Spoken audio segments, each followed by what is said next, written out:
Congressman Arnoldo Teves wanted to talk to me.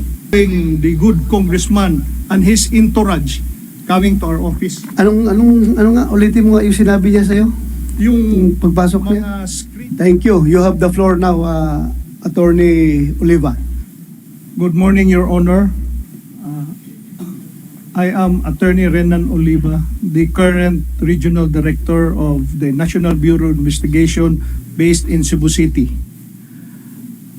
With your permission, Your Honor, can I read the chronology of events which I prepared in line with our operation last September 16, 2022, wherein we implemented a search warrant for violation of the E-sabong.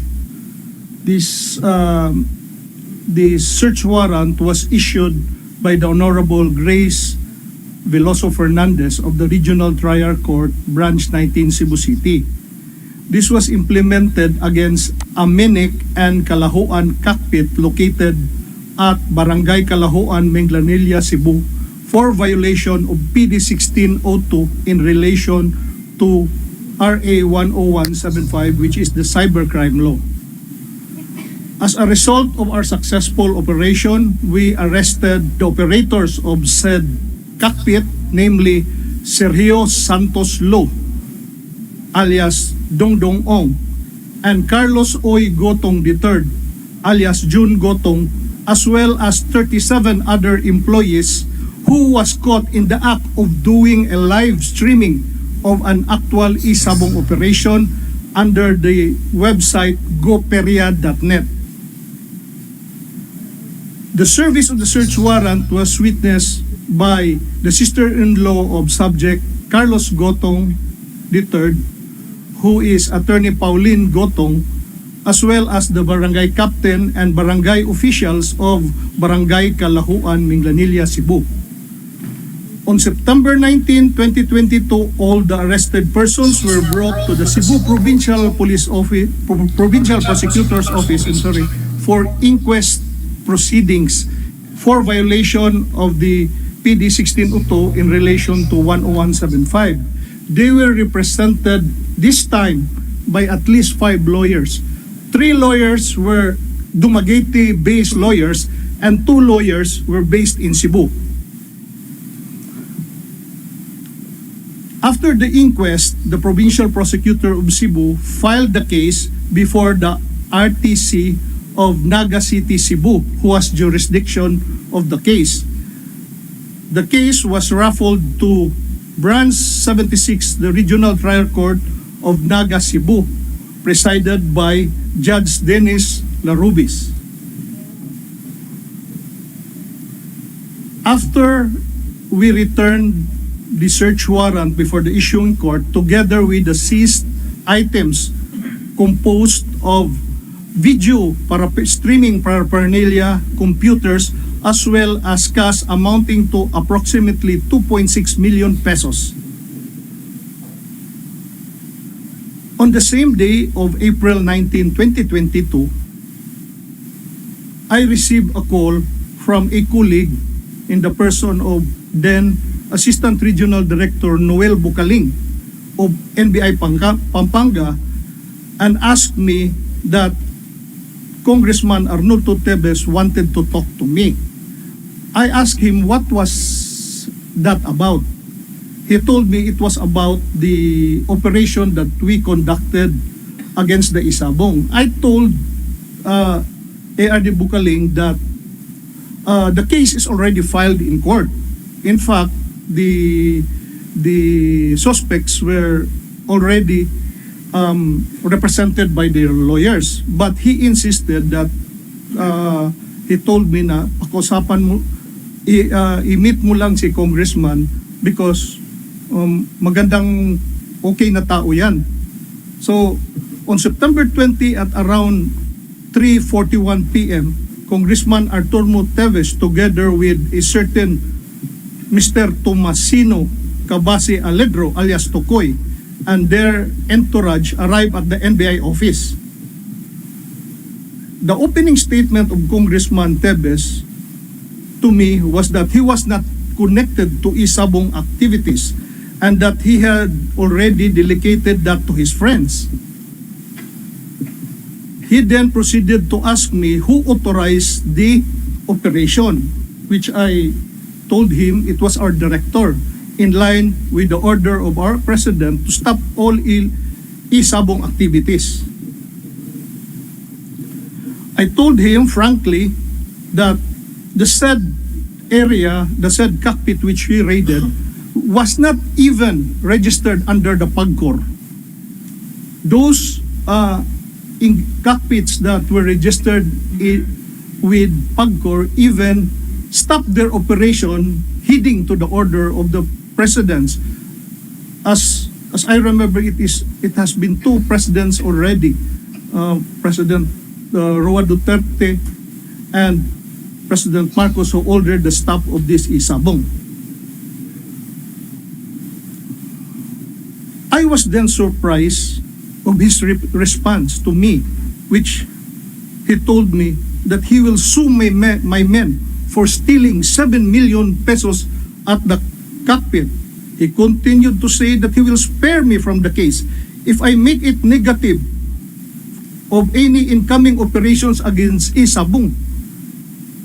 I just laughed because I told him, you cannot tell me to betray my oath as a law enforcement officer. You just follow the rules, you follow the order of the president, you follow the requirements, you just follow it. And I told him frankly, if you want to file the case, you file the case against me. I will answer it because it is not true. I am not afraid. After the visit of Congressman Teves, I immediately informed the director of what happened, who instructed me to intensify the E-sabong operations in my area. With this, I coordinated with my counterparts with the PNP Region 7 in the application of search warrant, and true enough, they were able also to raid another E-sabong facility in our area.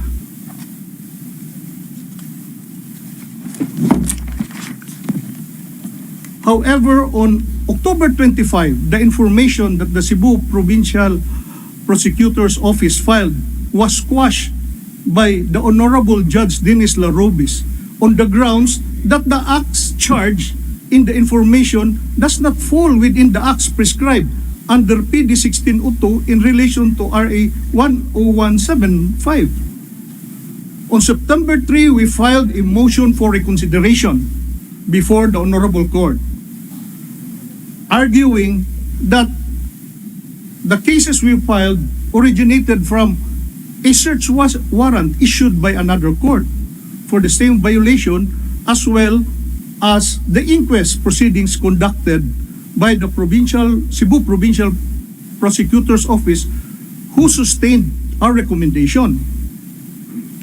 However, on November 9, 2022, the court denied our motion for citing that we violated the 5-day continuous rule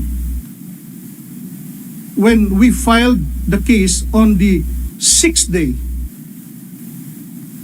However, on January 5, 2023, we filed the case again before the Provincial Prosecutor's Office of Cebu for violation of PD 1602 in relation to 1175, PD 449, cockfighting law in relation to 10175, in relation to Article 8 of RPC, conspiracy in the commission of the crime.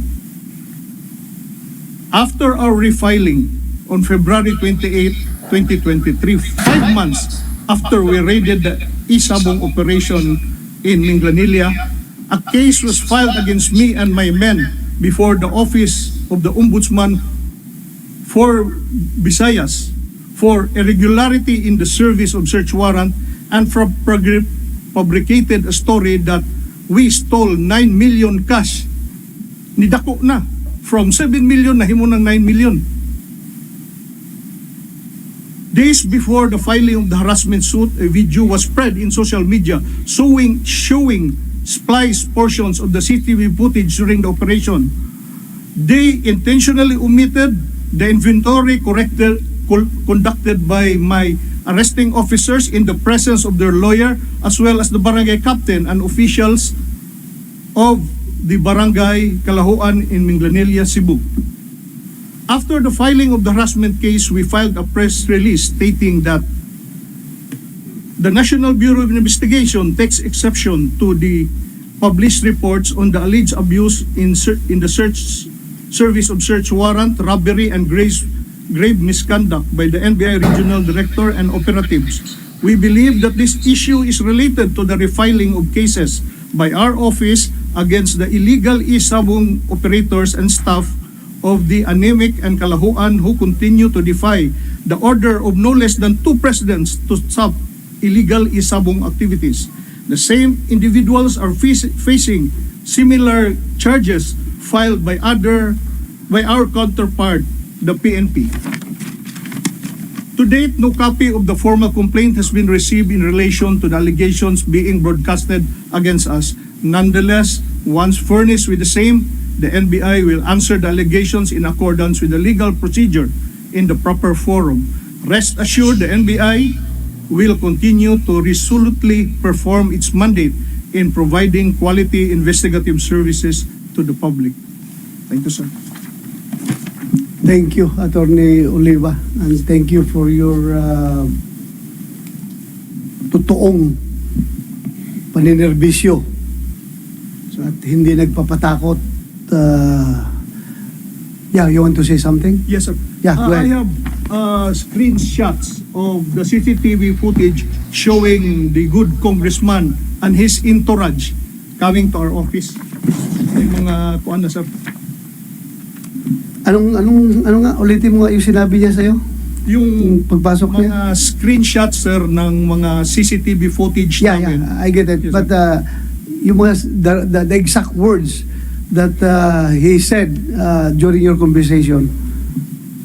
Hindi kita isasama sa kaso ng mga tao mo pag in-negative mo ang mga order sa'yo na mag-operate ng E-sabong operation.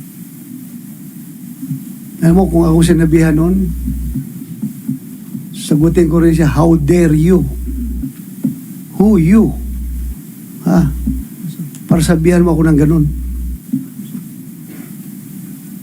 That's very bad. Akala ko, pulis lang ang kaya niyan takot-takutin doon, pati NBI pala. Sinasabihan ng ganun. Yeah, continue. Sagot ako, sir, na sabihin, you can never let me betray my oath as a law enforcement officer. Sa mga takot mo, i-file mo yung kaso, sagutin namin yan at makag-counter charge kami. So, ano ngayon, pag-ibigyan mo ko ng chronology of events, pag-start doon yung sabi mong nakwas, yung, Yes, sir. ano yung nakwas, yung warrant ninyo? Yung information, sir, na final ng Cebu Provincial Prosecutor's Office Nakwas na? ng Judge, sir, Judge Dennis Larobis. Ang rason niya, yung acts charged in the information does not fall within the acts punishable under PD 1602 in relation to RA 10175. Hindi nakalimutan niya na merong search warrant yon issued by a valid court in Cebu City. Tapos yung inquest namin ng Provincial Prosecutor's Office na sustained for the violation that we charge. So, paano yan? Kahirap nun. Sustain yung inquest, yung inquest proceedings na ginawa nyo, sustain. Tapos, pagdating sa judge, nakwas yung information. Wala daw crime. Walang crime. Yes, sir. Hirap. Sinong judge yun? Judge Dennis Larobis, sir, Branch 76 of RTC, Naga, Cebu. Anyway, mahirap mag-prejudge habang hindi natin narinig yung side niya. We still respect the judiciary. Pero, per my experience, I'm not referring to this particular case. Retired police tayo. Alam natin yan, di ba? Yes, sir. Kapag, ganitong takbo ng sindikato kapag hindi ko maariglo ang complainant, arigluhin ko yung police na nag-imbestiga ng kaso. Pag umayaw yung pulis, ayaw magpaariglo, okay lang. Matigas ka ng pulis, hindi kita mariglo. Next na lalapitan ng sindikato, yung piskalya. Yung prosecutor, handling the case. Arigluhin ang prosecutor.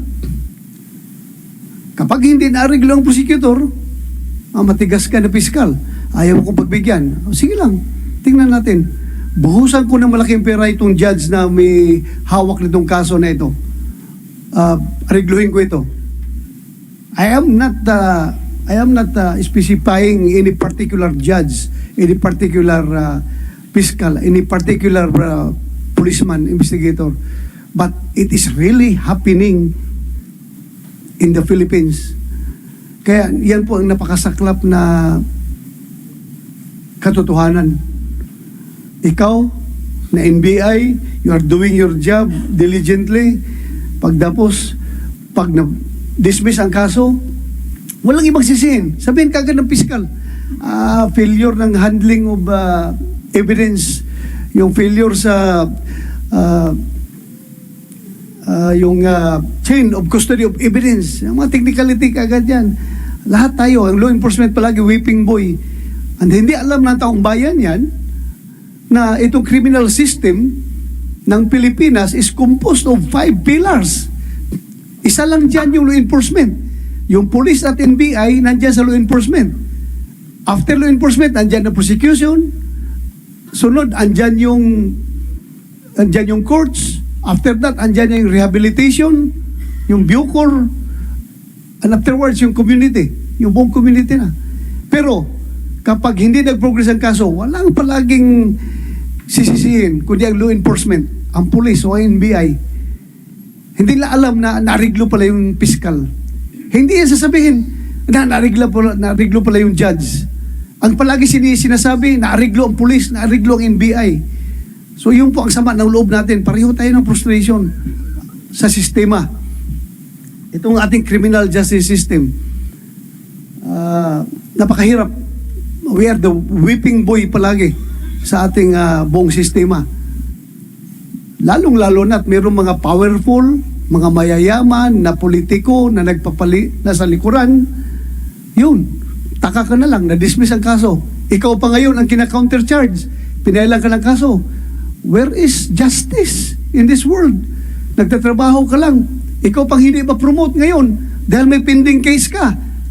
At ang nag-file sa'yo, hindi basta-basta. Isang matigas, isang astig na congressman. Hindi ka talaga mapopromote yan.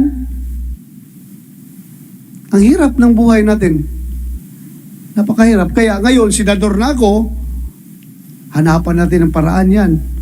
Magtutulungan tayo na mabago yung sistema na yan para yung culture of impunity, yung reign of terror na nangyayari sa isang lugar na hinahawakan ng politiko na walang pakundangan na gumawa ng violence, ay mahinto natin yan. Huwag nating pabayaan.